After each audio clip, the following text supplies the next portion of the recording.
ಆಮೇಲೆ ಈಗ ನಾನು ಹೇಳಲಿಕ್ಕೆ ಇಷ್ಟಪಡ್ತೀನಿ, ಈ ಸತಿನೂ ಕೂಡ ನಾನು ನಿನ್ನೆ ಮಾನ್ಯ ಮುಖ್ಯಮಂತ್ರಿಗಳ ಜೊತೆಗೆ ಚರ್ಚೆಯನ್ನು ಮಾಡಿದ್ವಿ, ಸುದೀರ್ಘವಾಗಿ ಚರ್ಚೆಯನ್ನು ಮಾಡಿ ತೀರ್ಮಾನವನ್ನು ತೊಗೊಂಡ್ವಿ. ಹೇಗೆ PUCಯಲ್ಲಿ ಒಳ್ಳೆ ರಿಸಲ್ಟ್ ಕೊಟ್ಟಿರೋದ್ರಿಂದ. ಯಾಕೆಂದರೆ ಥರ್ಡ್ ಎಕ್ಸಾಮ್ ಯಾಕೆ ತಂದ್ವಿ ಅಂದರೆ ತಪ್ಪುಗಳು ನಂಬಿದ್ವು, ಇಲಾಖೆಗೆ ಟೀಚಿಂಗು ಇವೆಲ್ಲವೂ ಕೂಡ ನಾನು ಅದನ್ನ ಚರ್ಚೆ ಮಾಡಿದ್ವಿ. ಮತ್ತು ನಾನು ಅದನ್ನ ಮತ್ತೆ ಭಾಷಣ ಮಾಡೋಕ್ಕೆ ಹೋಗೋದು. ಈ ಸತಿನೂ ಕೂಡ ನಮ್ಮ ಕರ್ತವ್ಯವನ್ನು ನಿಭಾಯಿಸೋದಕ್ಕೆ ಮಕ್ಕಳು ಕೂಡ ಒಳ್ಳೆ ರಿಸಲ್ಟನ್ನು ಕೂಡ ಕೊಟ್ಟಿರೋದ್ರಿಂದ ಈ ಸತಿ ಥರ್ಡ್ ಎಕ್ಸಾಮ್ ಇರೋದಿಲ್ಲ.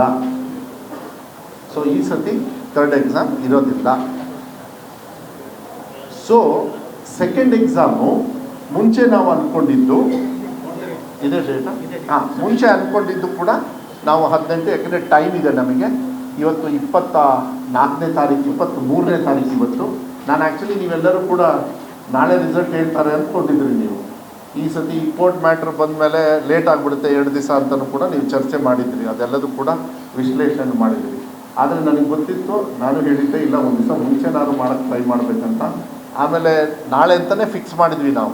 ನಿನ್ನೆ ಮಾನ್ಯ ಮುಖ್ಯಮಂತ್ರಿಗಳ ಹತ್ರ ಹೋದಾಗ ಎಲ್ಲ ರಿಸಲ್ಟ್ನ ಎಲ್ಲ ತೊಗೊಂಡ್ರು. ಯಾಕೆಂದರೆ ಇದು ಕೋರ್ಟ್ ಮ್ಯಾಟ್ರ್ ಬಂದಾಗಲೂ ಕೂಡ ಅದ್ರದ್ದು ಅಷ್ಟೇ, ಯಾಕೆ ಏನು ಎಷ್ಟು ಮಕ್ಕಳು ಫೇಲ್ ಆದರು ಅದನ್ನು ತೊಗೊಂಡ್ರು. So he was happy. ಅಂಥದ್ದೇನು ಎಫೆಕ್ಟ್ ಆಗಿಲ್ಲ, ಎಲ್ಲದೂ ಚರ್ಚೆ ಮಾಡಿ ಮುಂದೆ ಏನು ಮಾಡಬೇಕು ರೂಲ್ಸ್ ಅದ್ರ ಬಗ್ಗೆನೂ ಕೂಡ ನಾನು ಇನ್ನೊಂದು ದಿವಸ ಹೇಳ್ತೀನಿ, ಅದು ಮಾತಾಡ್ತೀನಿ ಆಮೇಲೆ ನಿಮಗೆ.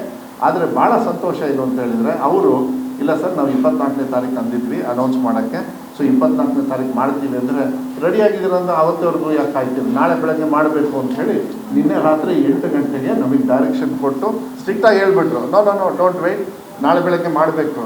ನಾವು 10 ಗಂಟೆಗೆ ಮಾಡೋಕ್ಕೆ ಟ್ರೈ ಮಾಡಿದ್ವಿ, ಬಟ್ ಕೆಲವೆಲ್ಲ ಈ ಡಿಜಿ ಲಾಕರು, ಯಾಕೆಂದರೆ ಮಕ್ಕಳಿಗೆಲ್ಲ ಕರೆಕ್ಟಾಗಿ ಮಾಹಿತಿ ಹೋಗಬೇಕಲ್ಲ, ಅದಕ್ಕೋಸ್ಕರ ನಾವು ಲೇಟ್ ಮಾಡಿದ್ವಿ. ಆದರೆ ಮಾನ್ಯ ಮುಖ್ಯಮಂತ್ರಿಗಳು ಇವತ್ತೇ ಮಾಡಿ ಅಂದಿದ್ದಕ್ಕೆ ಇವತ್ತು ಮಾಡಿದ್ದೀವಿ. ಈಗ ಸೆಕೆಂಡ್ ಎಕ್ಸಾಮ್ ಡೇಟು ಕೂಡ ನಾನು ಹೇಳಲಿಕ್ಕೆ ಇಷ್ಟಪಡ್ತೇನೆ.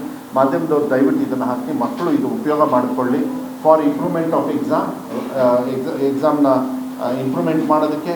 ಯಾರಾದರೂ ಪಾಸ್ ಆಗಿಲ್ಲ ಅಂತ ಹೇಳಿದರೆ ಏನೇ ಕಾರಣದಲ್ಲಿ ದಯವಿಟ್ಟು ಅವರನ್ನು ಈಗ ನಮ್ಮ ಇಲಾಖೆಯವರು ಕೂಡ ನಾವು ಆಗಲೇ ಡೈರೆಕ್ಷನ್ ಕೊಟ್ಟಿದ್ದೀವಿ, ನಾಳೆ ಬೆಳಗ್ಗೆಯಿಂದನೇ ಅವರು ಕಾರ್ಯರೂಪಕ್ಕೆ ಬರ್ತಾರೆ. ಅವರವ್ರ ಕೆಲಸನ ಮತ್ತೆ ಕಂಟಿನ್ಯೂ ಮಾಡಬೇಕು. ಈ 1 ವರ್ಷದ ಕೆಲಸವನ್ನು ಇದರೊಳಗೆ ನಾವು ಮಾಡಬೇಕು ಅಂತ ಡೈರೆಕ್ಷನ್ಸ್ ಕೊಟ್ಟಿದ್ದೀವಿ. 18ನೇ ತಾರೀಕು ಮುಂದಿನ ತಿಂಗಳು, ಅಂದರೆ ಮೇ 18ನೇ ತಾರೀಕಿಂದ ಮೇ 25ನೇ ತಾರೀಕುವರೆಗೂ 2ನೇ ಎಕ್ಸಾಮು ನಡೀತದೆ, 3ನೇ ಎಕ್ಸಾಮ್ ಇರೋದಿಲ್ಲ. ಮೇ 18ರಿಂದ ಮೇ 25ನೇ ತಾರೀಕುವರೆಗೂ ಆ ಶೆಡ್ಯೂಲ್ನ ನಾವು ಹಾಕ್ತೀವಿ, ಯಾವತ್ತು ಯಾವ ಸಬ್ಜೆಕ್ಟು ಏನು ಅಂತ. ಯಾಕಂದರೆ ಇಲಾಖೆಯವರು ಅದೆಲ್ಲ ರೆಡಿ ಆಗಬೇಕಾಗ್ತದೆ. ಕ್ವಶನ್ ಪೇಪರು ಅದೆಲ್ಲ ಅವರು ನಾನು ಯಾಕೆಂದರೆ ಆ ಕಡೆಗೆ ನಾನು ಮುಖನೇ ಹಾಕಲ್ಲ, ಆ ಡಿಪಾರ್ಟ್ಮೆಂಟ್ ಇದೆ, ಅವರು ನೋಡ್ಕೊಳ್ತಾರೆ. ಹೆಚ್ಚು ಕಮ್ಮಿ ಆದರೆ ಅವರೇ ಹೊಣೆ ಹಾಕ್ತಾರೆ, ಅದಕ್ಕೆ ನಾವು ಆ ಕಡೆ ಹೋಗೋದಿಲ್ಲ.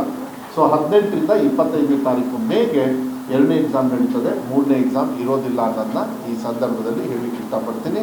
ಮತ್ತು ಎಲ್ಲರೂ ಕೂಡ ಟೀಚರ್ಸು ಅವ್ರವ್ರ ಶಾಲೆಯಲ್ಲಿ ಯಾರ್ಯಾರು ಪಾಸ್ ಆಗಿಲ್ಲ ಅವ್ರಿಗೆ ಹೇಳ್ಕೊಡೋದ್ರ ಜೊತೆಗೆ ಯಾರ್ಯಾರು ಜಾಸ್ತಿ ಪರ್ಸೆಂಟೇಜ್ ತೊಗೋಬೇಕು ಅಂತ ಆಸೆ ಇರ್ತದೆ ಅವರು ಕೂಡ ಇದನ್ನು ಅವಕಾಶ ತಗೊಳ್ಳಿ, ಏನೂ ತೊಂದರೆ ಇಲ್ಲ.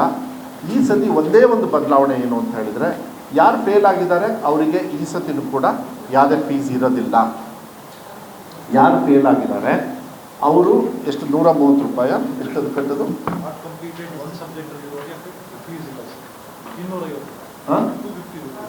250 ರೂಪೀಸ್, 250 ರೂಪಾಯಿ ಒಂದು ಸಬ್ಜೆಕ್ಟಿಗೆ.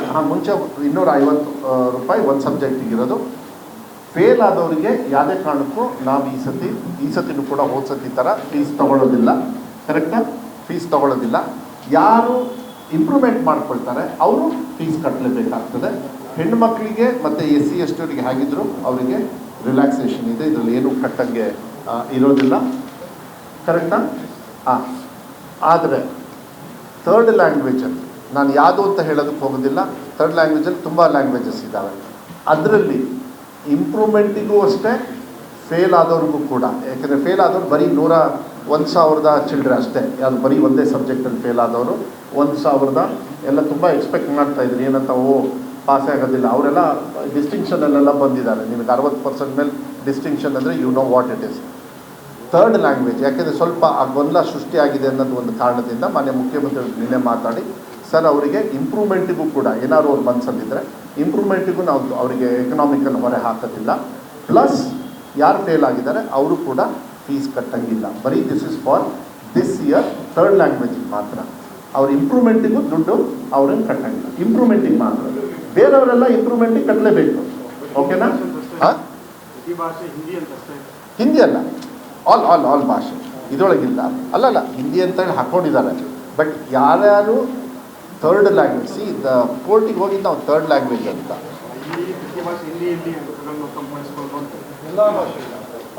ಅಲ್ಲ ಅವರಿಗೆ ಟೈಪ್ ನೀವು ಹಿಂದಿ ಅಂತ ಅದು ಎಲ್ಲ ಹಿಂಗೆ ಕೇಳಿ ನಾವು ಹಾಗೆ ಆಗ್ಬಿಟ್ಟಿದ್ದೀವೋ ಏನೋ ಗೊತ್ತಿಲ್ಲ. ಸರಿ, ಥರ್ಡ್ ಲ್ಯಾಂಗ್ವೇಜಿಗೆ ಇಂಪ್ರೂವ್ಮೆಂಟಿಗೂ ಫೀಸ್ ಇರೋದಿಲ್ಲ. ಫೇಲ್ ಆದವರು ಯಾರು ಪಾಸ್ ಮಾಡ್ಕೋಬಾರ್ದು ಅವರಿಗೆ ಫೀಸು ಎಕನಾಮಿಕಲ್ ಅವರಿಗೆ ಹೊರೆ ಆಗಬಾರ್ದು ಅಂತೇಳಿ ನಾವು